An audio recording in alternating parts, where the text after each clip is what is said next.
The towering arches of Westbrook Symphony Hall gleamed beneath the dusk sky, casting elongated shadows over downtown Chicago. Inside, anticipation buzzed in the air. Crystal chandeliers hung from the ceiling like frozen fireworks.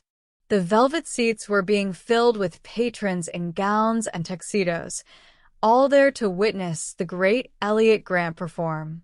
Clara Jennings moved quietly through the lobby in her gray uniform, pushing a mop bucket with practiced hands. The back of her neck was damp with sweat, though her expression remained calm. She took pride in her work, though she often felt invisible in places like this.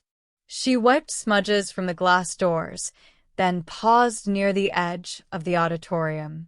She looked toward the stage with longing. Her eyes locked onto the grand Steinway sitting under the spotlight. A memory tugged at her, of old piano lessons in a church basement, of her fingers gliding over yellowed keys, and of her father humming along as she played. She hadn't touched a real piano in over a decade.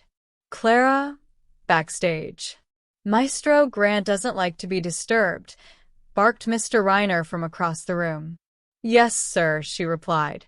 In the balcony above, her son Ethan sat quietly, fidgeting with a puzzle cube. He hated crowds, but he insisted on coming to work with her today.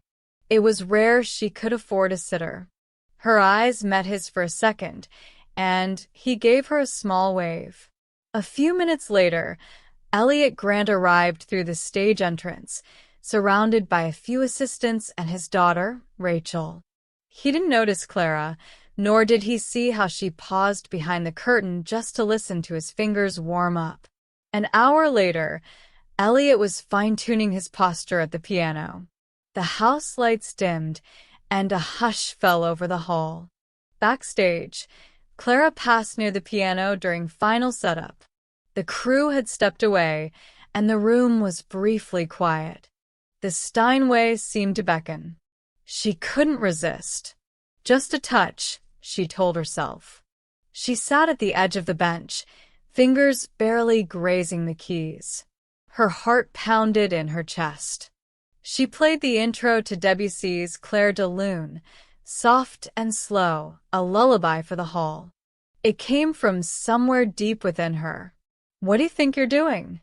Elliott's sharp voice cut through the silence. He was standing in the wings. Clara stood abruptly, mortified. "I'm sorry, I didn't mean to." He turned to the murmuring crowd with a smirk. "Why don't we see what our janitor can do? Let her play." Laughter rippled through the audience.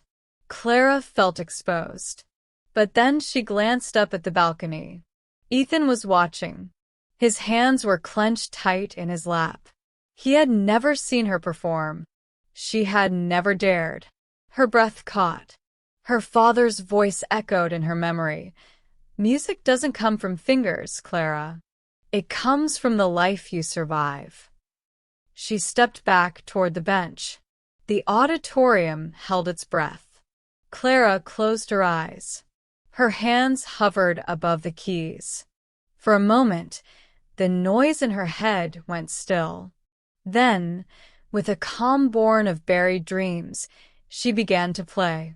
Beethoven's Moonlight Sonata. The notes emerged like a confession. Soft, deliberate, then soaring. Her fingers moved not with the finesse of a trained virtuoso, but with the raw intimacy of someone who had lived the music. The sorrow. The endurance. The hope. The room transformed.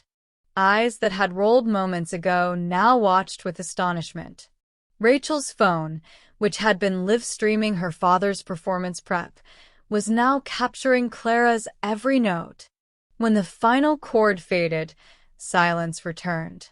A true silence, the kind that follows something sacred. Then, thunderous applause. Rachel whispered, "Dad, she's amazing." Elliott stared at Clara with a baffled expression. Something deep in him shifted. After the performance, the crowd swarmed with chatter. Clara quietly helped Ethan with his coat, ready to disappear again. Elliot found her near the side door. For the first time, his voice held no condescension. "You didn't just play. You lived that piece." Clara shrugged. "It's the only way I know how." He hesitated, glancing at her son. "Come back tomorrow. Play for me privately. No pressure." She raised an eyebrow. "Why?" "Because I think I forgot what real music sounds like. And maybe you can remind me." Ethan tugged at her sleeve. "You should, Mom. That song made my chest feel nice." She looked at her son and nodded. In the weeks that followed, Clara returned each day after her shift. She and Elliot sat side by side at the piano. He gave advice. She listened, but didn't change her style. Her honesty stayed intact. Rachel began documenting their sessions for her blog, drawing a huge following. People called Clara the soul pianist. One evening, Elliot sat her down. "I haven't told anyone," he said, "but I've been diagnosed with early-onset Parkinson's. My fingers will betray me soon." Clara sat in stunned silence. "I want you to take my place at my final concert," he said. "I want them to hear something real." Clara shook her head. "I'm just a janitor. You're a gift. Don't let that go unseen." 6 months later, the concert hall was packed again. A new poster adorned the entrance. Clara Jennings, live at Westbrook. Backstage, Clara sat with Ethan, who gave her a hug and handed her a small notebook filled with doodles. "In case you get scared," he said. Clara smiled through tears. "You're my bravery, baby." She took the stage to thunderous applause. She began with Chopin, then moved into a piece she wrote herself, Ethan's Lullaby. The audience leaned in, swept away. Elliot and Rachel watched from the wings, his hand in hers.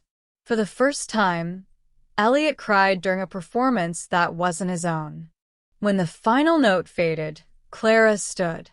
The ovation was deafening. A year later, the Jennings Grant Foundation opened its doors, providing instruments, lessons, and scholarships to underprivileged kids with talent and heart. Clara now taught part-time. She played only when she felt the music asked her to.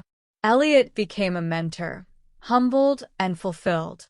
Rachel wrote a book titled The Janitor Who Played the Piano Like Heaven. Moral message: greatness doesn't announce itself with fanfare. Sometimes it wears a janitor's badge and carries lunch for a special kid. True talent lives where there is love, persistence, and soul. All it needs is someone to listen.